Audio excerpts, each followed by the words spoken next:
ওকে, তো আমাকে কে কে চিনেন বলেন দেখি। ঠিক আছে, দেখা যায় ভালো মতো দেখা যায়, বোর্ড তো ক্লিয়ার না?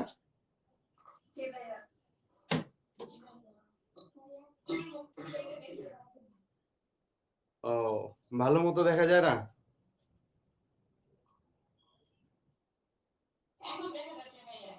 জি।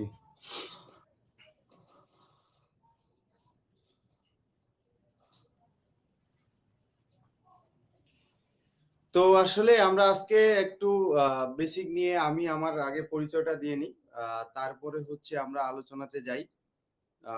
হয়তো অনেকে আমাকে এমনি ক্লাসে কেউ দেখেন নাই।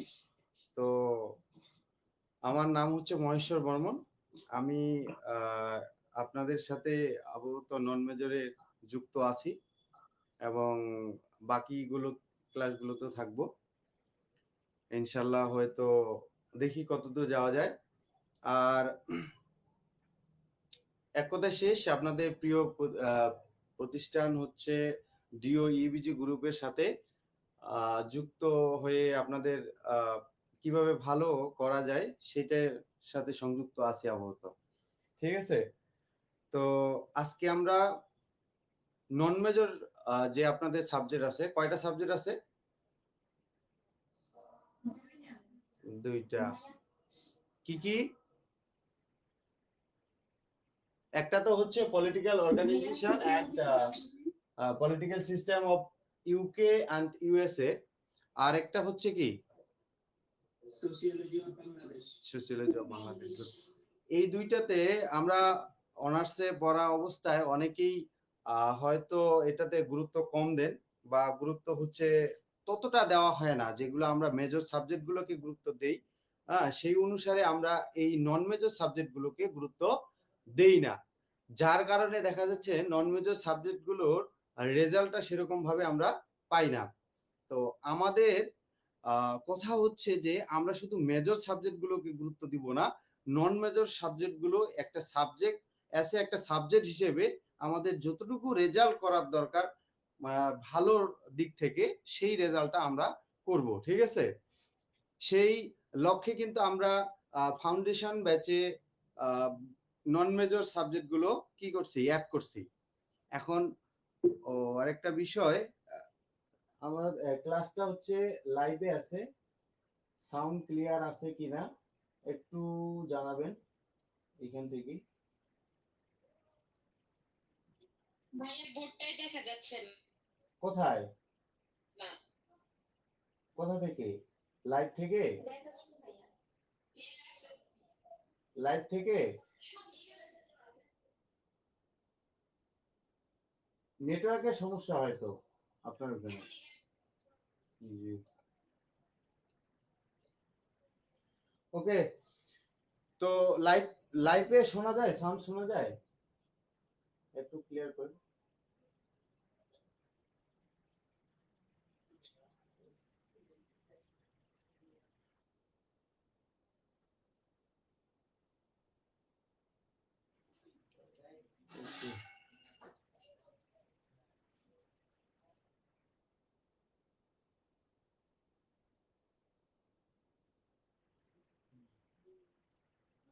শোনা যাচ্ছে?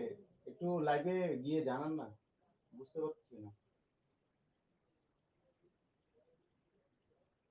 ভাইয়া লাইভে সাউন্ড ক্লিয়ার আছে।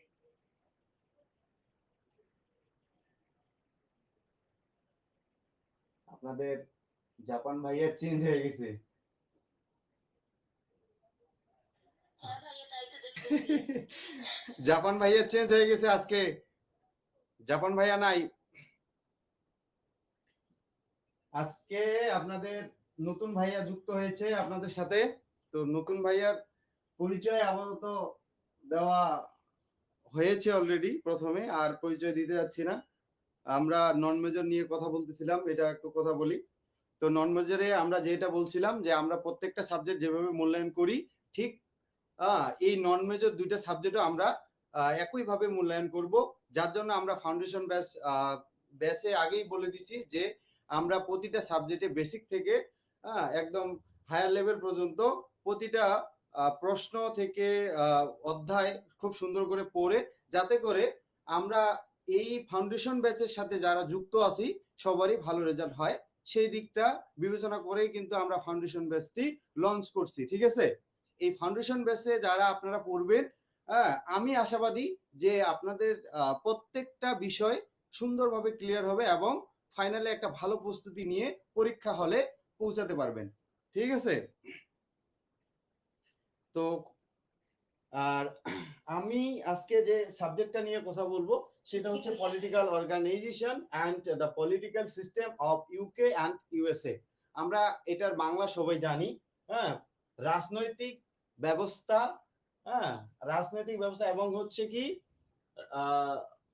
তোমার রাজনৈতিক সংগঠন, এবং এই যে ইউকে এবং ইউএসএ আছে সেটা হচ্ছে রাজনৈতিক ব্যবস্থাটা ইউকে এবং হচ্ছে ইউএসএ। ঠিক আছে, তো এইখানে আমরা যেটা নিয়ে প্রথম যে সাবজেক্টটা, আমরা যখন এই নামটা পড়বো এবং পড়ার সাথে সাথে আমাদেরকে দেখতে হবে যে আমরা এগুলোতে কি কি নিয়ে গুরুত্ব দেওয়া আছে। যেমন এখানে পলিটিক্যাল মানে আমরা সবাই জানি, হ্যাঁ, রাজনৈতিক যে সংগঠন, এই সংগঠন রাজনৈতিক আলোচনা নিয়েই একটা সংগঠন, যেগুলো সংগঠন আছে আমরা ইতিমধ্যে জানি যে আমরা যে সংগঠনগুলো আছে এর প্রেক্ষিতে ইউকে, ইউনাইটেড কিংডম এবং হচ্ছে ইউএসএ এর যে পলিটিক্যাল ব্যবস্থাটা সেটা নিয়ে আমরা এখানে আলোচনা করব। এখন বিষয় হচ্ছে আমাদের এই সাবজেক্টের অধ্যায় কয়টা, এটা কি আমরা দেখছি? আচ্ছা, আরেকটা কথা, বই আমরা কি সবাই কিনছি? রিপন ভাইয়া মনে হয় বলছিল, রিপন ভাইয়া মনে হয় নেওয়া হয়েছে। রিপন ভাইয়া কি বলছে যে কোন বইটা নিতে হবে? বলেনি। আচ্ছা, আজকে যতজন যুক্ত আছে, ওই যে জাপান ভাইয়া আসছে, জাপান ভাইয়া তো আজকে চেঞ্জ হয়ে গেছে। তো আচ্ছা স্যার বলেন, আজকে আপনাদের নন মেজরে ক্লাস হচ্ছে তাই না? জি ভাইয়া, জি ভাইয়া পরিচয় দিয়েছে আপনাদের? জি ভাইয়া, মহেশ্বর বর্মা। নন মেজরের যে ক্লাসগুলো হবে ভাইয়া নিয়ে থাকবে আপনাদের, এবং সবাই ক্লাসে যুক্ত থাকবে। আজকে কি কোন সাবজেক্টের বা কোন টেক্সটের আলোচনা হচ্ছে? Political organisation and political system in UK and USA. Political organisation and the political system of UK and USA. অর্থাৎ এই যে আমাদের পলিটিক্যাল অর্গানাইজেশন বলতে আসলে কি রাজনৈতিক সংগঠন, পলিটিক্যাল সিস্টেম এবং রাজনৈতিক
জি, সমস্যা নাই।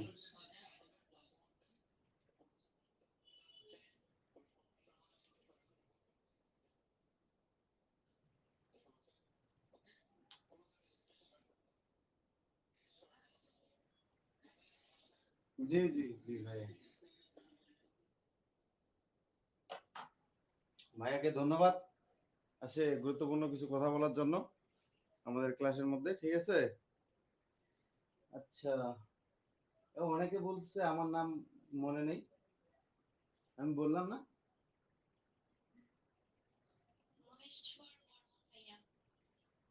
বলে দেন, সবাইকে বলে দেন। আমার কাছে তো ছোটই মনে হচ্ছে। এই ইংরেজি নাম বড় দেখা যায়। না, এটা হচ্ছে ইংরেজিটা তো মহেশ্বর বর্মন। আর বাংলাও তো মহেশ্বর বর্মনই আছে। বাংলাটা তো ছোট, ছোট মনে হয়, কিন্তু ইংরেজিটা একটু মনে হয় বড়। ডাকনাম আসলে, যেগুলো ডাকনাম আছে সেগুলো তো বলা যাবে না। না, না, না। আচ্ছা, আপনি আপনারা একটা কাজ করেন সংক্ষেপে। ডাকনাম হচ্ছে সংক্ষেপে এমবি। এমবি করে ডাকা, বললেও হবে। হ্যাঁ, মহেশ্বর ভাইয়ার নতুন ডাকনাম হচ্ছে এমবি। হ্যাঁ, জি, জি, জি। জাপান। হ্যাঁ, হ্যাঁ।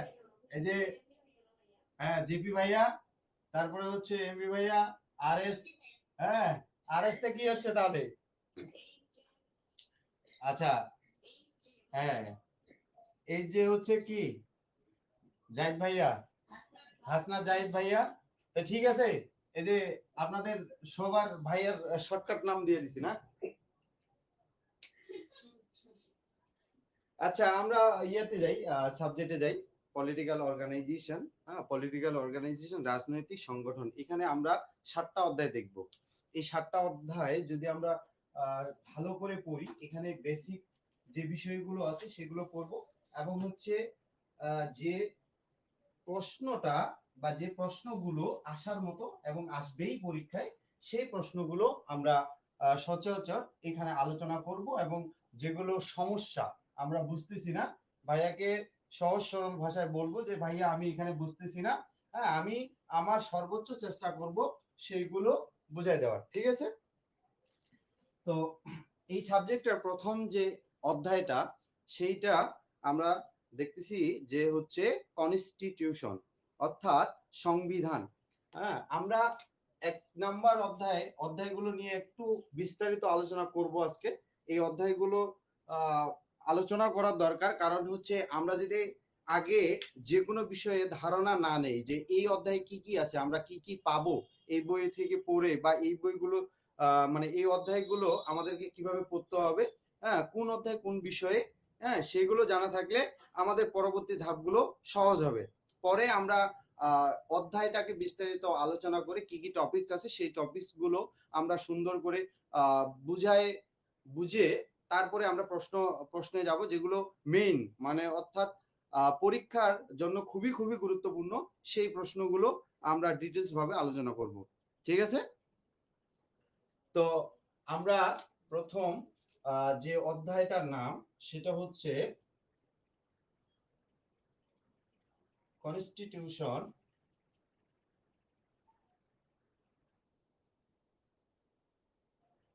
তো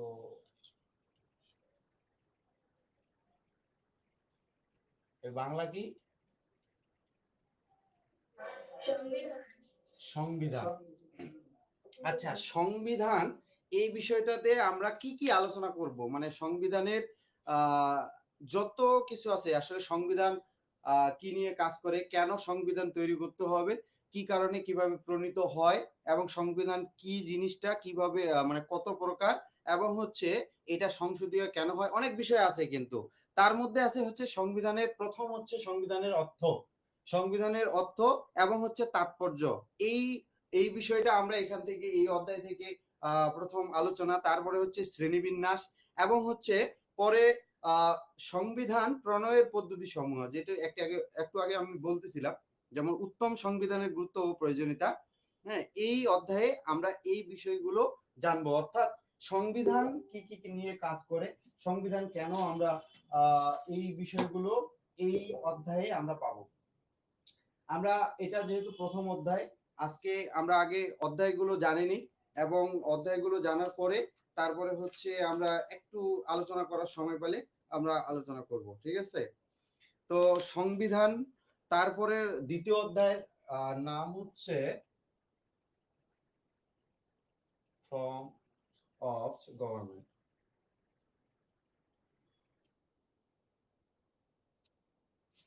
ফর্ম অফ গভর্নমেন্ট, এটা কি হবে বাংলায়? সরকারের প্রকারভেদ বা সরকারের বিভিন্ন রূপ। এখন সরকারের প্রকারভেদ আছে, তাহলে এখান থেকে আমরা জানবো যে সরকারেরও প্রকারভেদ আছে, অর্থাৎ সরকার কত প্রকার, কিভাবে সরকার গঠিত হয়। যেমন এখানে সরকারের সনাতন, সনাতন আমরা শব্দের অর্থ জানি কি? প্রথমত আমরা এই অধ্যায় থেকে জানবো যে সরকারের সনাতন এবং আধুনিক রূপের ধারণা।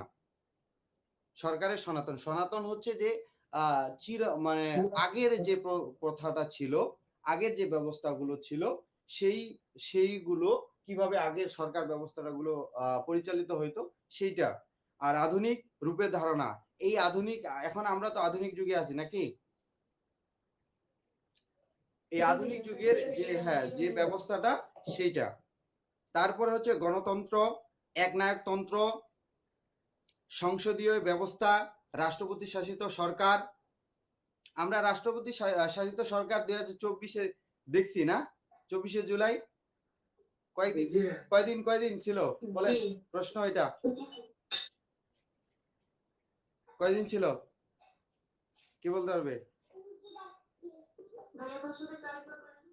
রাষ্ট্রপতি শাসিত সরকার আমাদের এই যে ছাত্র আন্দোলন অর্থাৎ বৈষম্য বিরোধী আন্দোলনে পর, হ্যাঁ, যখন আমাদের সরকার পতন হয়, তখন রাষ্ট্রশাসিত সরকার ছিল। কয়দিন ছিল?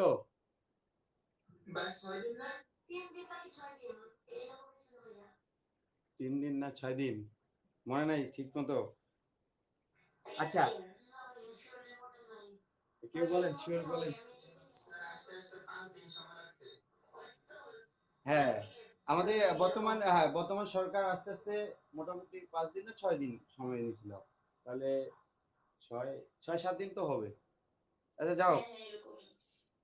তারপরে হচ্ছে এইটা হচ্ছে এই যে এই ব্যবস্থাগুলো হচ্ছে যখন মানে এইটাকেই বলা হয় রাষ্ট্রপতি শাসিত সরকার। তারপরে হচ্ছে এককেন্দ্রিক, আর আরেকটা আছে আমরা হচ্ছে যুক্ত রাষ্ট্রীয় সরকার, মানে অনেকগুলো রাষ্ট্র যখন যুক্ত থাকবে একসাথে একটা সরকার দ্বারা পরিচালিত হবে, তখন ওইটাকে বলা হয়েছে।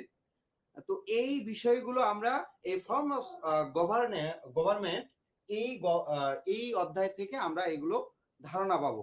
একনায়কতন্ত্র তো আমরা বুঝি নাকি?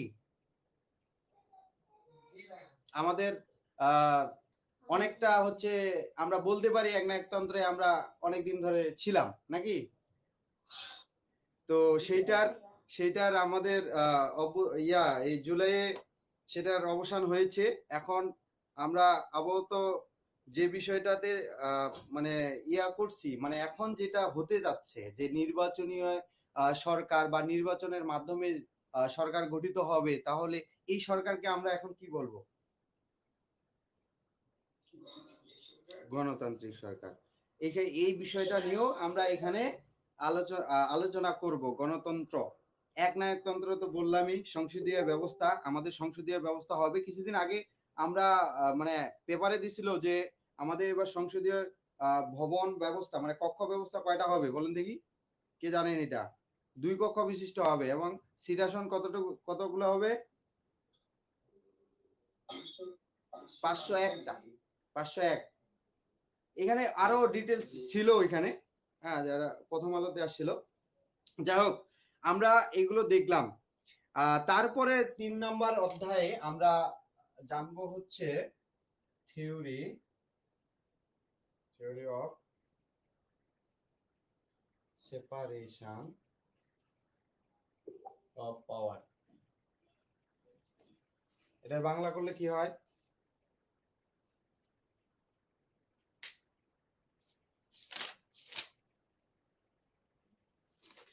আচ্ছা, থিওরি অফ সেপারেশন, হ্যাঁ, সেপারেশন অফ পাওয়ার, ক্ষমতা স্বতন্ত্রীকরণ নীতি, নীতি, হ্যাঁ, ক্ষমতার স্বতন্ত্রীকরণ নীতি।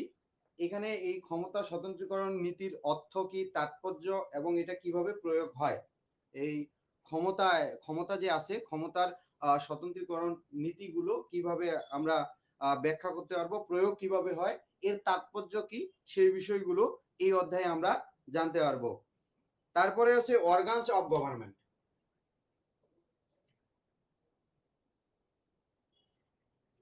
অর্গানস অফ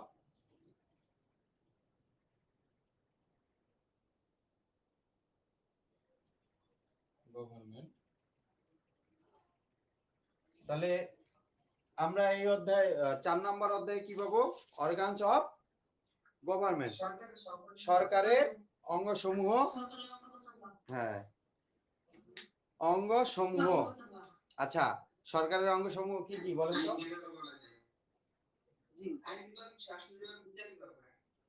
আইন বিভাগ, শাসন বিভাগ, বিচার বিভাগ এবং নির্বাচক মণ্ডলী। একটা যুক্ত হবে যে নির্বাচক মণ্ডলী। একটা সরকারের বিভিন্ন এগুলোকে অঙ্গ সমূহ কেন বলা হয়েছে? কারণ একটা সরকার, একটা রাষ্ট্রের যে সরকার পরিচালিত হয়, সেই সরকারটা মূলত হচ্ছে এই বিষয়গুলো নিয়ে, হ্যাঁ, অর্থাৎ ওই রাষ্ট্রটাকে কি করে পরিচালিত করে। এবং হচ্ছে এইখানে আইন বিভাগ আছে, আইন বিভাগ, শাসন বিভাগ আছে, বিচার বিভাগ, আবার নির্বাচন মণ্ডলী, এগুলোর আবার শাখা আছে। আইন বিভাগের শাখা অনেক শাখা আছে, সেখানে গেলে আমরা আলোচনা করব। শাসন বিভাগেরও আছে, ঠিক এরকম এগুলোর আবার ছোট ছোট বিভিন্ন শাখা আছে, ঠিক আছে। তারপরে আছে 5 নাম্বার অধ্যায় হচ্ছে পলিটিক্যাল বিহেভিয়ার। পলিটিক্যাল বিহেভিয়ার,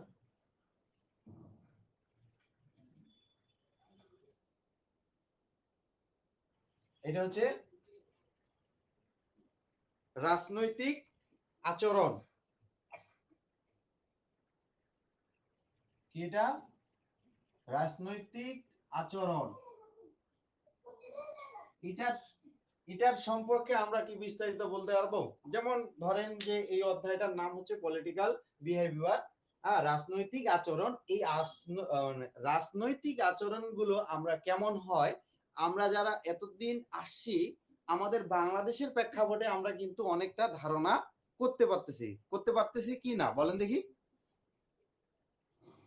যে রাজনৈতিক আচরণগুলো কেমন হয়, প্রথমত আমরা জানবো যে রাজনৈতিক দল, আমাদের যে বাংলাদেশের প্রেক্ষাপটে যদি আমরা বলি, রাজনৈতিক দলগুলো যেগুলো আছে, এক এক রকম, এক এক দলের এক এক রকম আমরা আচরণ দেখে থাকি, ঠিক আছে। চাপ সৃষ্টিকারী গোষ্ঠী ও জনমত। চাপ সৃষ্টিকারী গোষ্ঠী বলতে কি বোঝায়? আমরা যেমন আমরা এখানে যদি এটা নিয়ে একটু বলতে যাই, যেমন রাজনৈতিক দল, আমরা বললাম যে আমরা বাংলাদেশেও বিভিন্ন রাজনৈতিক দল দেখে আসি, তার মধ্যে মুখ্য মানে দল হচ্ছে দুইটাই, সেটা আমরা ইতিমধ্যে জানি। হ্যাঁ, চাপ সৃষ্টিকারী গোষ্ঠী, এই যে চাপ সৃষ্টিকারী গোষ্ঠী মানে তো অনেকগুলো, হ্যাঁ, এখন অনেক একটা মানে এই চাপ সৃষ্টিকারী যে গোষ্ঠীর কথা বলতেছিলাম, অনেকগুলো জনগণ যখন এক পাশে থাকবে, হ্যাঁ, সেটাকে গোষ্ঠী বলা হয়। আর গোষ্ঠী তো বহুবচন রূপে এখানে ব্যাখ্যা করছে। তো এটা কিভাবে হয় যে চাপ সৃষ্টি, যেমন আমরা যদি বাংলাদেশের প্রেক্ষাপটেই বলি, যেহেতু এটা রাজনৈতিক আলোচনা, এগুলো কিন্তু আসবেই। বাংলাদেশের জুলাই অভ্যুত্থানে আমরা কি দেখলাম, যে এই সংবিধান যখন আমরা পড়বো এটা আসবে, এটা মনে রাখবেন। যেমন আমাদের কি অধিকার, আমরা কি অধিকারের দাবিতে নামছিলাম মাঠে। তো যখন আমরা এই আন্দোলনটা শুরু করি, বা আমরা বলতে সকল বাংলাদেশের ছাত্র বৈষম্য ইয়া বৈষম্য বিরোধী আন্দোলনের যে যত ছিল, তো সেই আন্দোলনে কি হয়েছিল, কি নিয়ে আন্দোলন হয়েছিল বলো দেখি, বলেন দেখি। হ্যাঁ, কোটা সংস্কার, একটা ইস্যু নিয়ে আন্দোলন যখন শুরু হয়েছে, এই ইস্যুটাকে কি অনেক বড় পর্যায়ে যখন আস্তে আস্তে এই ইস্যুটা বেড়ে যায়, তখন কি সরকারের কাছে চাপ সৃষ্টি হয়েছে কি হয়েছিল না বলেন? চাপ আজকে একটা সময় দেখেন, একটা সময় এমন চাপ সৃষ্টি হয়েছিল, হ্যাঁ, সেই সেই দিন, হ্যাঁ, যে কত কত তারিখে, হ্যাঁ 5ই আগস্টে, এই যে চাপটা সরকার, সাবেক যে সরকার ছিল আমাদের দেশে, সেই সরকার চাপ কি সহ্য করতে না পেরে, হ্যাঁ, তার গদি ছেড়ে কি হয়ে গেছে, পলায় গেছিল। তো এই যে পদত্যাগ, পদত্যাগ তো আসলে অনেকে অনেক কথা হয়েছে, এটা নিয়ে আর না ভাই, ঠিক আছে, হ্যাঁ।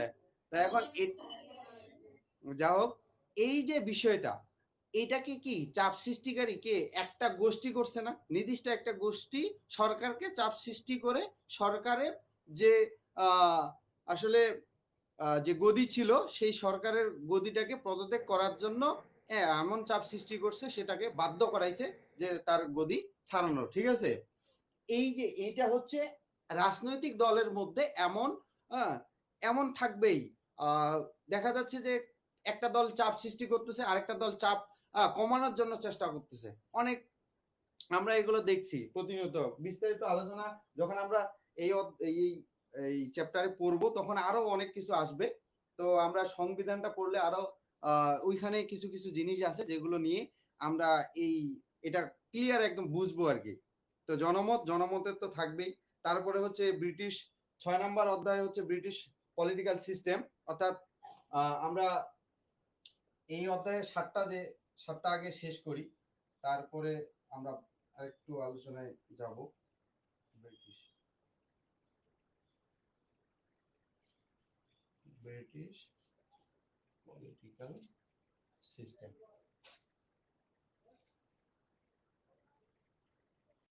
আচ্ছা, ব্রিটিশ পলিটিক্যাল সিস্টেম, এটা হচ্ছে ব্রিটিশ রাজনৈতিক ব্যবস্থা। ব্রিটিশদের রাজনৈতিক ব্যবস্থাগুলো কেমন থাকে এবং কেমন হয়ে থাকে সেগুলো নিয়ে এই অধ্যায়ে আলোচনা করা হয়েছে। তার মধ্যে সংবিধানের ধরন, তাদের সংবিধানের ধরন কিরকম, হ্যাঁ, বৈশিষ্ট্য কি এবং উৎপত্তি কিভাবে হয়েছে।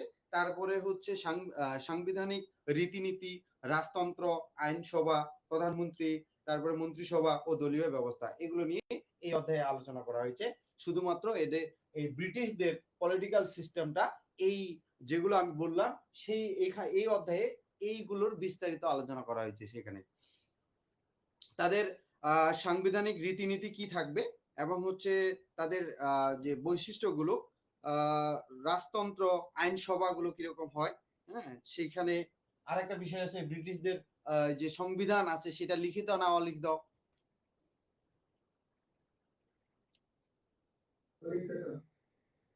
অলিখিত।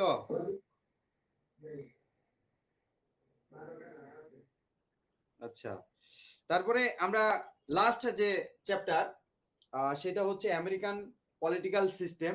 এটা গেল ব্রিটিশ। তারপরে 7 নম্বরে যে 7 নম্বর শেষে, সেটা আছে কি, আমেরিকান, আমেরিকান পলিটিক্যাল সিস্টেম। তাহলে এটা যদি হয় ব্রিটিশ রাজনৈতিক ব্যবস্থা, তাহলে এটা হচ্ছে কি, আমেরিকার রাজনৈতিক ব্যবস্থা। আমেরিকান বা আমেরিকার রাজনৈতিক ব্যবস্থা, ব্রিটিশ আর আমেরিকার মধ্যে, হ্যাঁ, কিছু জিনিস একটু চেঞ্জ, পরিবর্তন থাকে।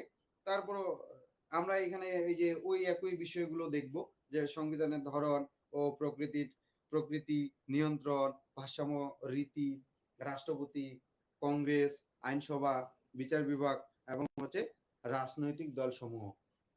এই যে 7টা অধ্যায়, আমরা 7টা অধ্যায়ের প্রথম সংবিধান, তারপরে হচ্ছে সরকারের অঙ্গ প্রত্যঙ্গ, তারপরে হচ্ছে ক্ষমতার স্বতন্ত্রীকরণ, তারপরে হচ্ছে কি, এটা এটা ভুল বলছিলাম না, দ্বিতীয় অধ্যায়টা মানে দ্বিতীয় অধ্যায়টা তো ইয়া হবে না, সরকারের অঙ্গ প্রত্যঙ্গ হবে চতুর্থ অধ্যায়। হ্যাঁ জি।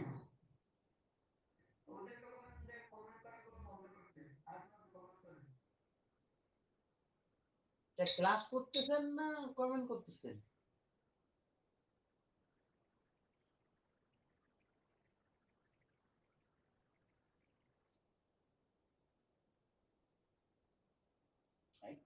কে বেশি করছে দেখি একটু।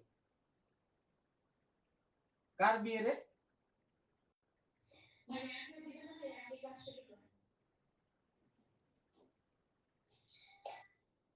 বিয়ের দাওয়াত তাও দেন তাহলে, বিয়ের দাওয়াতে খাই আগে। ক্লাস করা বন্ধ বুঝছেন, বিয়ের দাওয়াত গুলো খেয়ে নেই। কার কার বিয়ে হচ্ছে আপনারা দাওয়াত দিয়ে দেন সকল ভাইয়া গুলো। আমরা আমরা এই যে জেপি ভাইয়া, জাহিদ ভাইয়া, রিপন ভাইয়া, আরো ভাইয়া আছে, সবাই ওই দাওয়াত গুলো খেয়ে আসি, তারপরে না হয় ক্লাস নিব।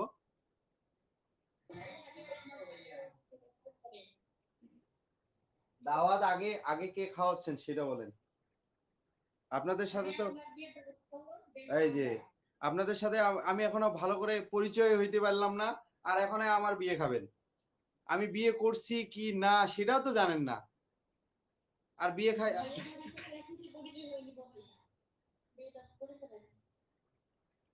আবার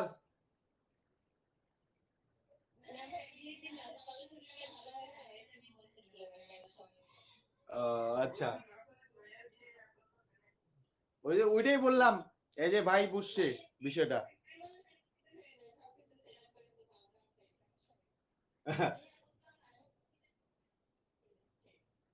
ও বিয়ে দিয়েছে।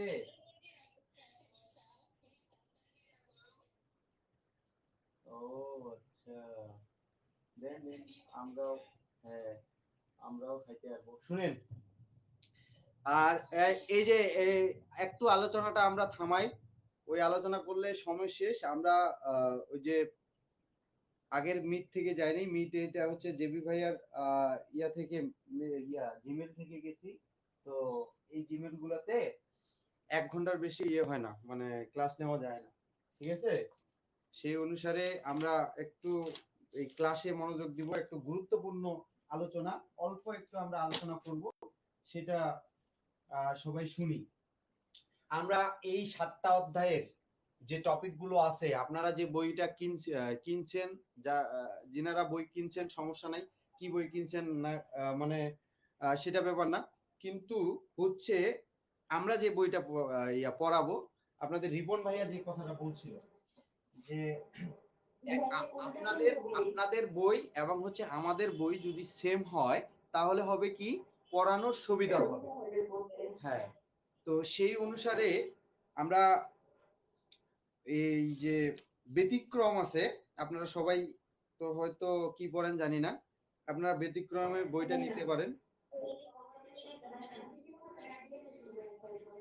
ব্যতিক্রম বই না, এটা হচ্ছে গাইড, দেখতে পাচ্ছেন। হ্যাঁ, গায়ের মূল্য দেওয়া আছে 180 টাকা। হ্যাঁ, আপনাদের পরিচিত থাকলে কম নেবে, সমস্যা নাই।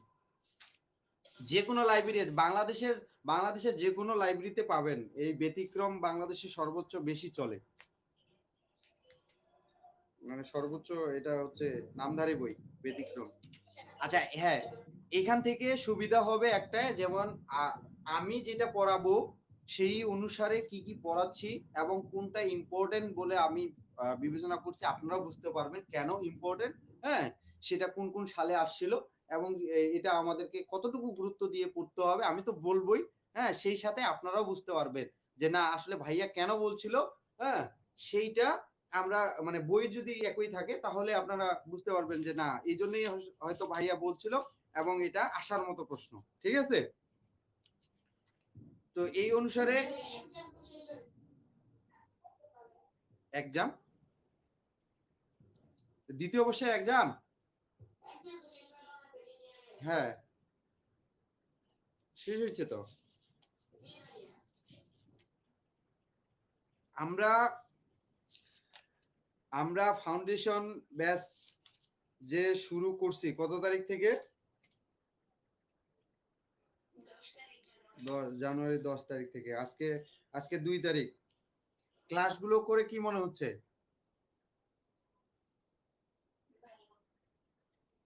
শুধু ভালো? কেউ কেউ কেউ কেউ বলে না, এই একজনে বলতেছে ভালো, আরো বলতেছে বেশি ভালো। এখন আমি কোনটা ধরবো, বেশি খুব বেশি ভালো না বেশি ভালো না ভালো? আচ্ছা, যা হোক আপনাদের সেবায় সব সময় এই যে ভাইয়ারা নিয়োজিত আছে, যে কোনো সমস্যায় আপনাদের খুঁটিনাটি থেকে মানে বইয়ের যে সিলেবাসটা আছে সেটা হচ্ছে নন মেজর হোক মেজর হোক যে কোনো, হ্যাঁ, এই ভাইয়ারা সবসময় নিয়োজিত আছে, প্রতিনিয়ত কষ্ট করে ক্লাস নিচ্ছে, এটা যেন হ্যাঁ কাজে লাগে সেই দিকটা একটু আপনাদেরকে বিবেচনা করতে হবে। মানে হচ্ছে যে ভাইয়ারা যে কাজ দিচ্ছে বা এই ক্লাসে যে কাজ দেওয়া হবে আপনারা সেই কাজটা নিজ দায়িত্বে মানে করতে হবে আপনাদের। তা আমরা প্রথম অধ্যায়ের শুধুমাত্র আর 20 মিনিট আলোচনা করব, 20 মিনিটে কতটুকু আলোচনা করা যায় সেটা আমরা করতেছি। সেটা হচ্ছে প্রথম অধ্যায় নিয়ে সংবিধান। সংবিধান জিনিসটা কি? সংবিধান হচ্ছে একটা রাষ্ট্রের সর্বোচ্চ আইন। আইন, এখন আইন তো আমরা সবাই বুঝি নাকি? সর্বোচ্চ কি আইন। এখন আইনের মধ্যে কি কি পড়ে, হ্যাঁ এটা পড়ে যাচ্ছি। এইখানে এই আইনটা কি মানে একক, এটা কি প্রকারভেদ নাই আইনের? আমরা একটা অন্যায় করলে যে ধরনের একটা মানুষকে মারে মারে ফেললে তার জন্য একটা আইন আছে, তারপরে চুরি করলে আরেকটা, হ্যাঁ কাউকে মার দিলে এরকম মানে এর কিন্তু প্রকারভেদ আছে। তার মানে আমরা এই যে সর্বোচ্চ একটা রাষ্ট্রের সর্বোচ্চ আইনকে বলতেছি সংবিধান, ঠিক আছে? সংবিধান এই সর্বোচ্চ আইনের মধ্যে এইখানে এই সংবিধানটার একটা কি থাকবে, নির্দিষ্ট গঠন থাকবে। একটা কি থাকবে, নির্দিষ্ট গঠন। তারপরে এই যে সংবিধান আইনটা, এই আইন অনুসারে একটা রাষ্ট্র চলে না? একটা রাষ্ট্রের যত জনগণ আছে সবাই কিন্তু সেটাকে মানে, মানে কি না বলেন? হ্যাঁ, তাহলে তার এইটার একটা কি আছে, ক্ষমতা আছে। লেখা বোঝা যায়? আমার কিন্তু ওইরকম লেখা ভালো নয়, যদি না বোঝা যায় তাহলে বলবেন। তাহলে এই যে সর্বোচ্চ আইনের এই যে সংবিধান, এই সংবিধানের একটা কি আছে, ক্ষমতা আছে। এবং এই গঠন যখন গঠন হইল সংবিধান বা গঠন হয়েছে, এর ক্ষমতা অনুসারে কাজ করতেছে। কি কি কাজ করতেছে এই কাজগুলোকে আমরা কি বলবো, কার্যক্রম, অর্থাৎ পরিচালিত হচ্ছে। এই এই কয়েকটা নিয়ে আমাদের এই বিস্তারিত আলোচনা হচ্ছে সংবিধান। তাহলে গঠন, ক্ষমতা এবং কার্যক্রম নির্ধারণ, কি কি কাজ করবে আমরা নির্ধারণ লিখে দিই। অর্থাৎ সংবিধান কি? তাহলে সংবিধান হচ্ছে একটা রাষ্ট্রের বা একটা দেশের সর্বোচ্চ আইন। হ্যাঁ, এখানে মূলত হচ্ছে গঠন, ক্ষমতা ও কি কার্যক্রম নির্ধারণ করবে হচ্ছে সংবিধান। তাহলে একটা রাষ্ট্র কিভাবে গঠিত হবে, কিভাবে আহ এটা হচ্ছে ক্ষমতায়ন হবে, কোন জায়গায় কি কি ক্ষমতা থাকবে এবং কার্যক্রম কি কি করবে, সেটা কে নির্ধারণ করবে? সংবিধান। কে নির্ধারণ করবে? সংবিধান। তাহলে সংবিধানের আমরা যে বিষয়গুলো জানলাম, যে একটা সংবিধান একটা দেশের বা একটা রাষ্ট্রের কি সর্বোচ্চ আইন, যেখানে গঠন, ক্ষমতা ও বা এবং যেটা বলেন কার্যক্রম নির্ধারণ করে। এই সংবিধানটা আসলে আমরা যদি প্রকারভেদ দেখি, কি প্রকারভেদ বা কত প্রকার বা কি কি এরকম একটা প্রশ্ন আসে, সংবিধান কি, সংবিধান কত প্রকার, এর শ্রেণী বিভাগ, ঠিক আছে? তাহলে আমরা কি দেখব, এই সংবিধানের মূলত ধারা যদি আমরা বলে দিই তাহলে হচ্ছে দুইটা, একটা হচ্ছে কি লিখিত, আরেকটা হচ্ছে অলিখিত। কিন্তু আমরা আরেকভাবে আরো অনেক বইয়ের বিশ্লেষণ অনুসারে বা অনেক বইতে আবার 3 ধরনের দেওয়া আছে। সেটা হচ্ছে লিখিত, অর্ধলিখিত, আরেকটা হচ্ছে অবৈঠনিক। এগুলো আমরা প্রকারভেদ দেখব। কিন্তু আমাদের যে বিষয়টা আমরা ডিরেক্টলি বলতে পারি, একটা হচ্ছে লিখিত, আরেকটা হচ্ছে অলিখিত। এই অর্ধলিখিত অলিখিত একই একই পর্যায়ে পড়ে। আবার অবৈঠনিক ওই অলিখিতর মধ্যেই পড়ে। এটা ওই অলিখিতটাকে ভাগ করে যদি আমরা বলি তাহলে সেটা হচ্ছে 2 ধরনের, সেটা অর্ধলিখিত এবং হচ্ছে কি অবৈঠনিক সংবিধান। তাহলে আমরা মূল হিসেবে কয়টা ধরবো, সেটা হচ্ছে দুইটা, একটা হচ্ছে লিখিত সংবিধান আর একটা হচ্ছে অলিখিত সংবিধান।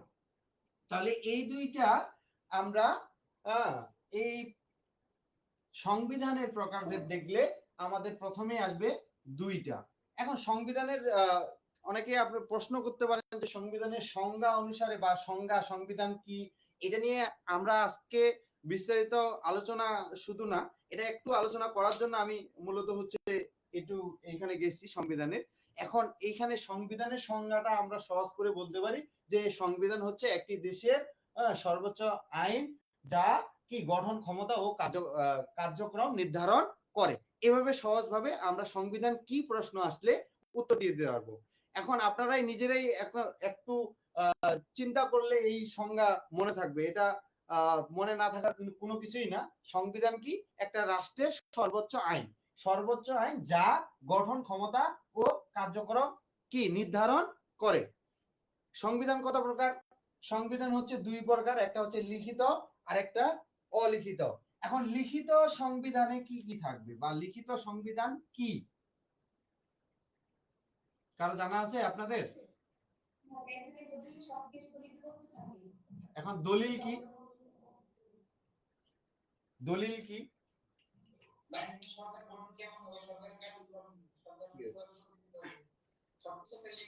লিখিত ডকুমেন্ট থাকবে। আর কেউ? আচ্ছা, লিখিত সংবিধান আমরা যদি বলি, লিখিত সংবিধান হচ্ছে একটি দেশের, আমরা লিখিত সংবিধানে যেটা যাব, লিখিত সংবিধান হচ্ছে একটি দেশের মৌলিক যে অধিকার বা মৌলিক আইন বা বা মানে এই যে মৌলিক আইনগুলো আছে, যতগুলো মৌলিক আইন আছে, যে আইন, তারপর হচ্ছে গঠন কার্যক্রম বা রাষ্ট্র ক্ষমতাগুলো, এগুলো সবগুলোই মানে একটা রাষ্ট্রের যা কিছু দরকার সব কিছু কি থাকবে সংবিধানে, যা কিছু দরকার সেগুলো লিখিত লিপিবদ্ধ আকারে একটা কি থাকবে, ফাইল বা একটা ডকুমেন্ট থাকবে, সেটা লিখিত আকারে। সেটাকেই আমরা কিন্তু কি বলতেছি, লিখিত সংবিধান। লিখিত সংবিধান কি? যা একটি দেশের মৌলিক আইন যা লিখিতভাবে একটা দলিল হিসেবে কি করে, সংকলিত করে, তাকেই আমরা কি বলি, লিখিত সংবিধান বলি। কি বলি? লিখিত সংবিধান। তাহলে আমাদের একটা রাষ্ট্রের যদি লিখিত যতগুলো দলিল আছে, মৌলিক মানে হচ্ছে কি, মৌলিক বলতে আমরা কি বুঝি, প্রাথমিক অবস্থা মানে শুরুরটা, ঠিক আছে, একদমই অপরিহার্য। হ্যাঁ, এই অপরিহার্য জিনিসগুলো যখন লিখিত লিপিবদ্ধ আকারে দলিল আকারে থাকবে, হ্যাঁ, তখন এটাকে আমরা কি বলবো, লিখিত সংবিধান বলবো। এই লিখিত সংবিধান একটা রাষ্ট্রের গঠন, শুনেন, লিখিত সংবিধান কি করবে, একটা রাষ্ট্রের গঠন, এই যে আমরা আগেই বলছি সংবিধানে গঠন থাকবেই, তাহলে লিখিত সংবিধানে গঠন থাকবে একটা রাষ্ট্রের।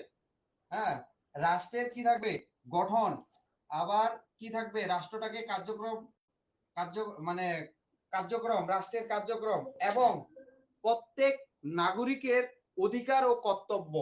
তাহলে কি, প্রত্যেক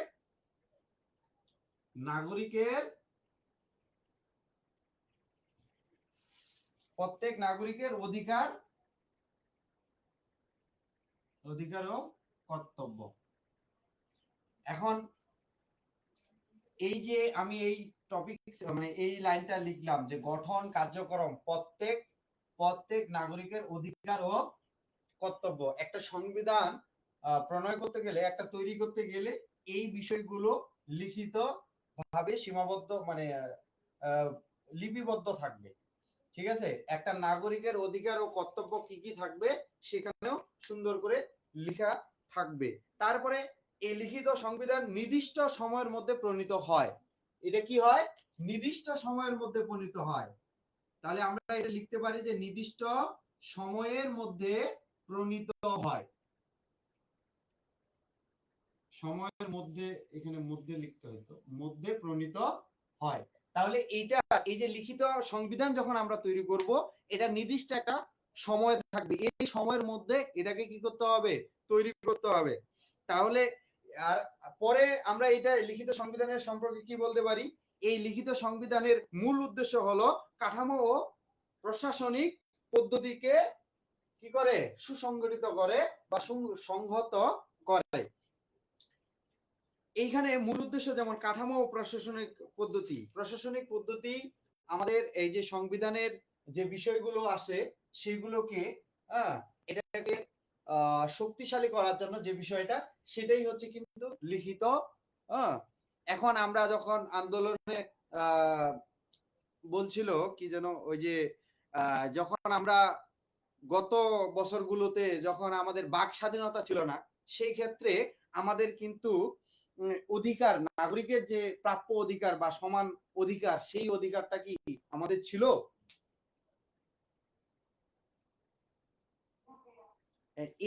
এইটা মূলত হচ্ছে শক্ত করার জন্য এই যে লিখিত আমরা এই সংবিধানটা প্রণীত করব। এখন এই যে পরে কি আছে, এই লিখিত সংবিধান এটা কি করে, আইন প্রণয়, বিচারক ব্যবস্থা ও সরকারের কার্যক্রমের জন্য একটি কি করে ভিত্তি সরবরাহ করে। এখন ভিত্তি জিনিসটা কি, ভিত্তি আমরা বুঝি তো নাকি, যে কোনো জিনিসের ভিত্তি বলতে বোঝায় যে তার সক্ষমতা। সক্ষমতা কি জিনিস, এখন আমি একটা 10 তলা বিল্ডিং উঠাবো, সেখানে যদি আমার ভিত্তি দুর্বল হয় তাহলে কি আমার ওই 10 তলা বিল্ডিং টিকবে? টিকবে না।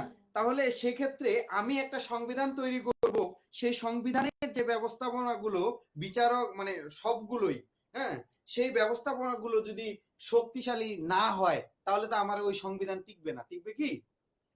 তারপরে আমরা এই লিখিত সংবিধানের ক্ষেত্রে বলতে পারি যে লিখিত সংবিধান দেশের নাগরিকের অধিকার ও স্বাধীনতা রক্ষার গুরুত্বপূর্ণ ভূমিকা পালন করে। এখন স্বাধীনতা রক্ষার গুরুত্বপূর্ণ ভূমিকা পালন করে কি, আমি মানে আমি এই দেশের নাগরিক, আমি এই দেশের নাগরিক হিসেবে আমার বাক স্বাধীনতা থাকবে, আমি কি আমার কথা বলার স্বাধীনতা থাকবে। আমি যদি এখন কথা বলতে গিয়ে যদি আমি কথা না বলতে পারি, আমার কেউ মুখ চিপে ধরলো, সেক্ষেত্রে এইভাবে আসে মুখ চিপে ধরা না, আমাকে আমাকে কেউ বলতে দিচ্ছে না, কোনো পাওয়ার আমাকে বলতে দিচ্ছে না, সেই সাপেক্ষে আমার তো সেই স্বাধীনতা কি থাকলো না। এইটা এখন আমাদের যে সংবিধান, বাংলাদেশের সংবিধান আছে যে বাংলাদেশের প্রত্যেকটা নাগরিক কি করবে, তাদের বাক স্বাধীনতা প্রকাশ করতে পারবে। এইটা রক্ষা করবে হচ্ছে লিখিত। এইটা যদি লিখিত না থাকতো সংবিধানে তাহলে আমাদের কি এইটা মানে আমরা বলতে পারতাম না যে আসলে আমাদের এটা হচ্ছে অধিকার। আমরা কি বলতে পারতাম? আমরা বলতে পারতাম না। তাহলে এই হচ্ছে লিখিত সংবিধানের গুরুত্ব। আমরা লিখিত সংবিধান সম্পর্কে যে জিনিসগুলো জানলাম এগুলো আমাদের যদি আসে যে সংবিধান কত প্রকার বা সংবিধান সম্পর্কে, তাহলে লিখিত সংবিধান আমরা দিলাম যে সংবিধান হচ্ছে প্রকারভেদ, সংবিধান 2 প্রকার, একটা হচ্ছে লিখিত আর একটা হচ্ছে অলিখিত। এইটা দিয়েই আমরা কি প্রশ্নটা ওইখানে ফুল স্টপ করে দেব? আর কি থাকবে না? এখন এই যে লিখিত সংবিধান দিয়ে যে ব্যাখ্যাগুলো দিতে হবে, একটা এই যে লিখিত সংবিধান দিলাম তারপরে লিখতে হবে, অলিখিত সংবিধান দিলাম তারপরে তার ব্যাখ্যাটা দিতে হবে, এই তাহলে না একটা স্যার আমাকে ওই প্রশ্নের কি মাধুর্যতা খুঁজে পাবে এবং মার্ক দিবে। আর যদি আমি না লিখি আর এই সম্পর্কে যদি আমার ধারণা না থাকে তাহলে তো মার্ক দিবে না, দিবে কি? তো এই বিষয়গুলো আমরা সুন্দর করে পড়বো যে একটা লিখিত সংবিধান কেন আমাদের গুরুত্ব, এবং এটা সবচেয়ে যেগুলা বললাম যে দেশের মৌলিক আইন বা হচ্ছে রাষ্ট্রের গঠন কার্যক্রম, তারপরে হচ্ছে কাঠামো প্রশাসনিক, তারপরে আইন প্রণয়, বিচার ব্যবস্থা ও সরকারের কার্যক্রম, তারপরে নাগরিকের অধিকার ও স্বাধীনতা রক্ষায় গুরুত্বপূর্ণ ভূমিকা পালন করে হচ্ছে কি লিখিত সংবিধান। এখন অলিখিত সংবিধানে আমরা যে জিনিসগুলো পাবো সেটা হচ্ছে লিখিত দলিল থাকবে না, যেগুলো হচ্ছে কি রেওয়াজ। আচ্ছা, এই যে লিখিত অলিখিতর ক্ষেত্রে রেওয়াজ একটা শব্দ আসবে, রেওয়াজ। রেওয়াজ শব্দের অর্থ কি কে জানেন? রেওয়াজ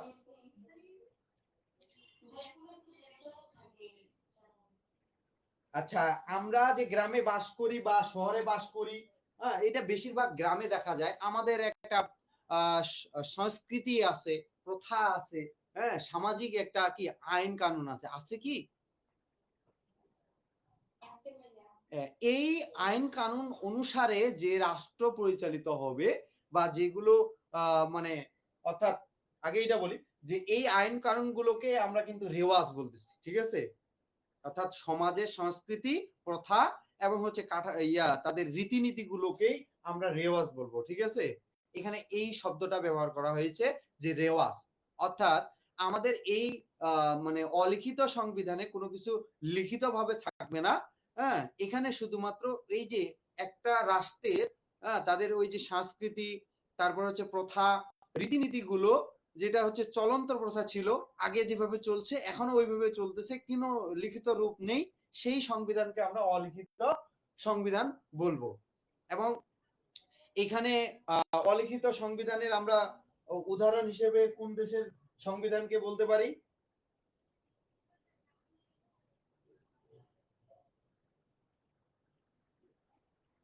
কই কেউ বলেন না। আচ্ছা, আমরা এখানে প্রশ্নটা হইলো অলিখিত সংবিধানের দেখা যায় কোন রাষ্ট্রগুলোতে বা কোন রাষ্ট্রে, যদি আমরা এরকম একটা প্রশ্ন করি। যুক্তরাষ্ট্র,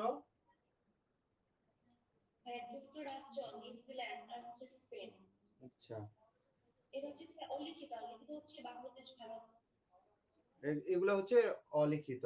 তাহলে এদের এদের যে মানে রাজনৈতিক ব্যবস্থা, আইন ব্যবস্থা, সভা ব্যবস্থা, এদের সর্বোচ্চ কিন্তু আইন সভায় যে হয়, মানে আইন সভায় একটা প্রথা, যেমন হচ্ছে সামাজিক প্রথায় যেমন ঐতিহ্য বিবেচনা করা হয়, ঐতিহ্যের অনুসারে যে মানে হয়, ওই আইন অনুসারে কিন্তু এই সরকার ব্যবস্থা মানে পরিচালিত হয়। তারপরে হচ্ছে এখানে ওই যে কি থাকবে, যেমন অনেক গুরুত্বপূর্ণ বিষয় আছে যেগুলো হচ্ছে রেওয়াজ অনুসারে এবং আইনের মাধ্যমে আবার প্রতিষ্ঠিত আছে। আইন কি বলে ওইগুলো, ওই আগে থেকে আগের আইন যেটা ছিল সেই অনুসারেই কিন্তু প্রচলিত হয়ে কি আসছে, এইরকম একটা প্রথা। ওই আইন অনুসারে, ওই ভুল করলে ওই আইন অনুসারে যে সাজা আছে সেই সাজায় তাকে আজও পেতে হবে। আজও যদি ওই যে আমরা যাই ওইখানে ওই দেশে ওই ভুলটা করি, তাহলে আগের রীতিনীতি অনুসারে ওই আইন অনুসারে যে সাজাটা আমার পাওয়া মানে পাবো, সেটা সেখানে পরিচালিত হবে এবং সবাই সেটাই মানে নেবে এবং ওইভাবেই ওই রাষ্ট্রগুলো পরিচালিত হয়। এখন আমরা আচ্ছা একটা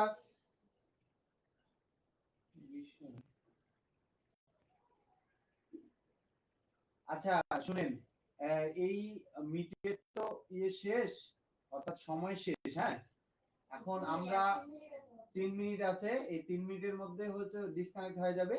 তো আমরা আজকে আর বেশি ক্লাস বাড়াবো না, আজকে এ পর্যন্তই আমরা এখানে শেষ করি। হ্যাঁ, এরপরে যে ক্লাসগুলো আছে সেগুলোতে আমরা হচ্ছে প্রশ্ন সহকারে এবং হচ্ছে বিস্তারিত আলোচনা করব। হ্যাঁ, পয়েন্ট অর্থাৎ প্রশ্ন দেওয়া হবে এবং হচ্ছে যদি পারি নোট অনুসারে মানে নোটটা দেওয়ার, সেক্ষেত্রে নোটও দিব। আর যদি আপনারা এই বইটাই কিনেন তাহলে নোট দেওয়ার মনে হবে, মানে মনে হয় যে লাগবে না, আর যদি লাগে তাহলে তারপর আমি দিব, ঠিক আছে? এই বইটা সবাই নিবেন লাইব্রেরি থেকে, মানে যে ব্যতিক্রমের যেটা আছে এটা অনুসারে আমরা ক্লাস করব এবং এখান থেকে আমরা প্রশ্ন উত্তর করব এবং প্রত্যেকটা টপিকসে বিস্তারিত আলোচনা করব, ঠিক আছে?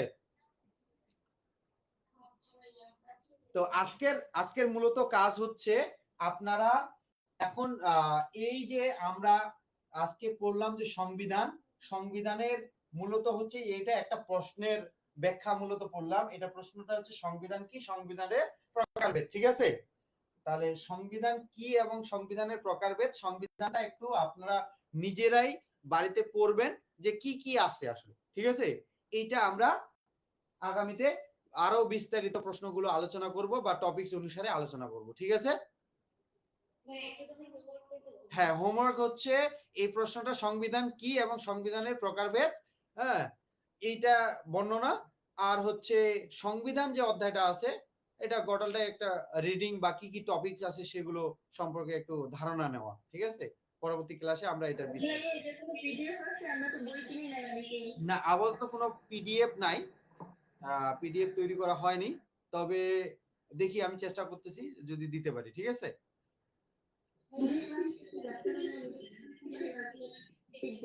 ক্লাস শেষ হয়ে যাচ্ছে।